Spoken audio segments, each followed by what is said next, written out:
I can't impress upon the people watching this video just how severe and damaging this drought has been.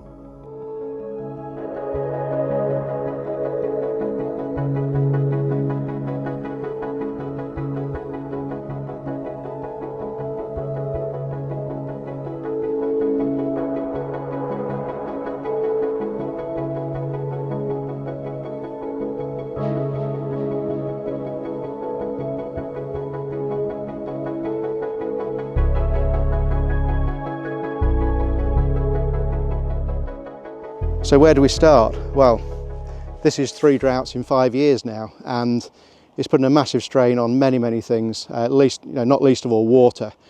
And talking to other growers throughout the association, we've all got the same issues right now, and it's really important that we highlight these to the wider audience and to the public, that it's incredibly challenging at the moment. We're seeing reservoir levels dropping to critical levels, we're seeing water restrictions coming in, and it's inevitable that licences are likely to be cut, water volumes restricted going forward, in the light that this could be the new climate that we face, unfortunately. So yeah, those are some of the challenges, and the other issue is having to prioritise the water. So whereby we would be able to water the farm, be able to go field to field, all within our licences and get things going nicely. We're getting no support from up there. We had our first significant rainfall last night in probably 10 weeks, 0.2 millimetres. Now, when I talk to greenkeepers, they say they're reporting evapotranspiration rates upwards of 100 millimetres a week. Then that's really not doing any good at all. This isn't a short-term problem, this is a long-term problem. It's going to take quite some time to remedy itself. So in terms of fields, you've probably got the good, the bad and the ugly. So you've got good fields out there which are harvesting at the moment, they're getting prioritised with the water.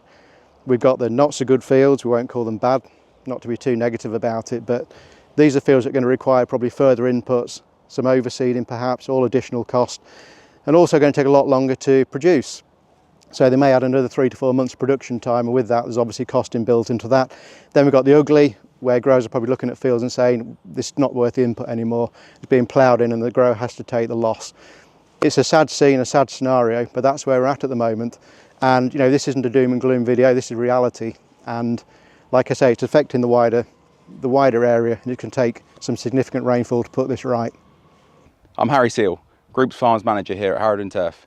We're here at our Feltwell site in Norfolk. As you can see, drought is affecting the crop severely, with water restrictions in place for irrigation.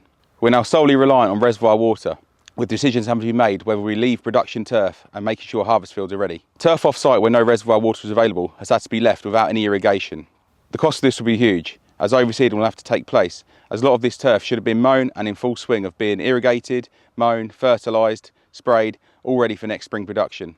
We've had just 5 millimetres of rain since the 18th of June, and with restrictions in place from river water since then, the reservoir is now getting down to critical levels. The autumn window for sowing could be shorter than ever. This will be a knock-on effect of spring sowings also struggling. Next year, the industry may find a pinch point, as turf that's been drilled all throughout this year will not be available. So we'll just take a little walk through these beautiful gardens here and these amazing sculptures that are in the sculpture exhibition at the moment, and take a closer look at the lawn here at Doddington. And if we just go down, this would be very typical at the moment of a UK lawn. So like I say, gone beyond dry now and gone to almost a Ryvita biscuit crispiness. Now this is not going to recover in 5 minutes. If we dig down in here, which we probably couldn't at the moment because it'd be rock hard, you probably find there's no moisture until you're down to 10 inches to a foot deep. So that's going to take some re-wetting again. Of course there are survivors, there's the odd weed. Things like dandelions have incredibly deep tap roots like this, and a little bit of yarrow, which traditionally is a very drought tolerant weed. But these are all things I'm sure they'll control. But until we get some rain, this isn't coming back. Hi, I'm Stephen Edwards, Joint Managing Director of Inturf. We're based in East Yorkshire, where I'm stood today. As you can see, on a very brown field. This is the effect, right here is the effect of the very serious drought we're in at the moment. It's heartbreaking to see a field that we spent so much time and money, effort and love on turn to a brown mess that we don't know when it might come back. For most people, for the general public, they see brown lawns and brown grass verges, etc. But it's more than the appearance for a turf grower. the effects are quite devastating when we're in a period of 2 months and counting with no rainfall, way less than the average, in significant drought conditions.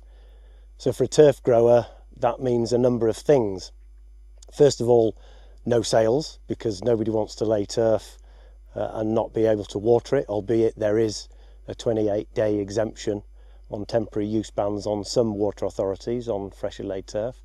But there's also a crop problem in terms of the growth of the plants within the turf grass sward. The sward's the green or the brown bit in this case here, and it puts our planning back.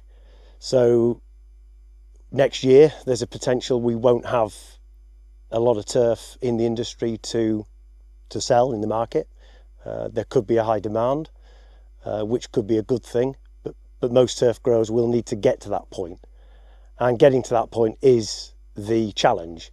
The other problem we have with the growth of the crop is the lack of rooting, and a turf grass product relies very heavily on the root mat underneath the sward to hold it together upon harvesting. So all turf growers, predominantly in England and Wales, but parts of the borders in Scotland, have had very challenging dry times, and it will cost now quite a lot of money, huge amounts of money, to get this turf back to somewhere saleable and presentable for the customer. And that will mean a great deal of cost going into repairing the damage that you can see here, which might mean overseeding in best cases, but in worst cases it will mean a complete re-drill. And with the increase in input costs over the last 12 months since last July, that's going to be very expensive. So it's an existential threat to the whole of the turf grass industry.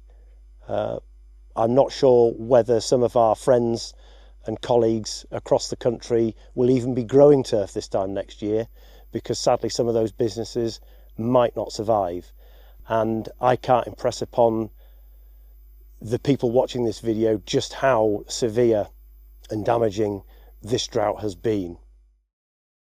So we're headed a few miles down the road to a local sports facility from the beautiful grounds of Donington Hall, and this is an area that's a very public space. They play cricket here in the summer, and if you look to my right, you can see there the wicket looks like it's had a recent renovation. It's lovely lush green grass, and it will be getting the water, the fertiliser, all the things it needs. However, on the outfield we can't do that. So just like the grounds of Donington Hall and every other lawn in the UK right now, it's suffering from the lack of water. So whereas this is cricket all summer, it's now been lined out ready for football, and this is what football is going to be like at grassroots level this year. Quite a contrast to the high-end stadiums that we see on the television, I'm sure you'll agree. But what can we do until the rain comes? There's really nothing we can do about this. All we can do is just hope that it comes soon.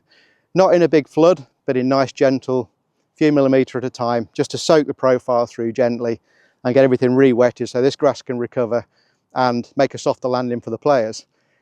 So in summary, I think in turf production, we have future water challenges, not just current ones. I believe there'll be challenges in the future, but also this year we've seen things like the cost of diesel almost double. We've seen fertiliser costs go up. There's lots of additional inputs on irrigation, extra irrigation time, wear and tear on irrigation equipment. All these things all contribute to the bottom line, and it's inevitable at some point that the cost of turf is going to have to go up. Now, if this has to happen, it's important that it does, to ensure this business and this whole industry remains sustainable. Now, sustainability is the buzzword there. Without natural grass, we've got a real problem. If the whole world goes artificial, we've got an even bigger one. So it's important that we continue to use natural turf. It has many, many benefits, most of all environmental. So things like oxygen creation, things like carbon sequestration, also erosion control, noise absorption, all these things. So it's very, very important going forward that this planet remains with natural turf, and fingers crossed we get a recovery soon. So I hope you've really enjoyed this video, and I hope it's really highlighted some of the problems we're facing at the moment, not just in turf production, but in the wider turf areas. So like I say, everything from amenity areas through to sports grounds, all these places at the moment are all crying out for rain. But for me, what am I going to do now?